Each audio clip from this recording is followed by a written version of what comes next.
It's not lost on me that next week in Ottawa, a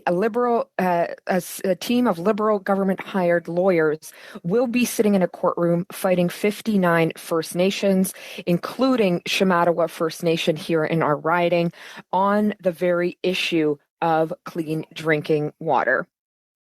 I think it's very important that we be clear that there's hypocrisy in that very fact that First Nations here in our region, like Shamattawa, like TCN, and others that have suffered under long-term boiled water advisories that for years, decades have fought for access to clean drinking water, have had to pursue legal action against Canada to be able to realize that very fundamental right.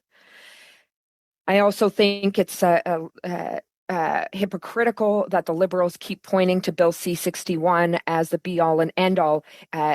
while they fight First Nations like Shamattawa in court, in the Supreme Court, which we will be seeing next week. Shamattawa has asked and other First Nations have asked to simply just work with the federal government in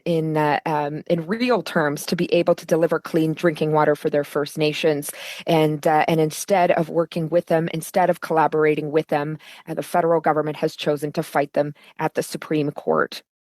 Something that I think is largely shameful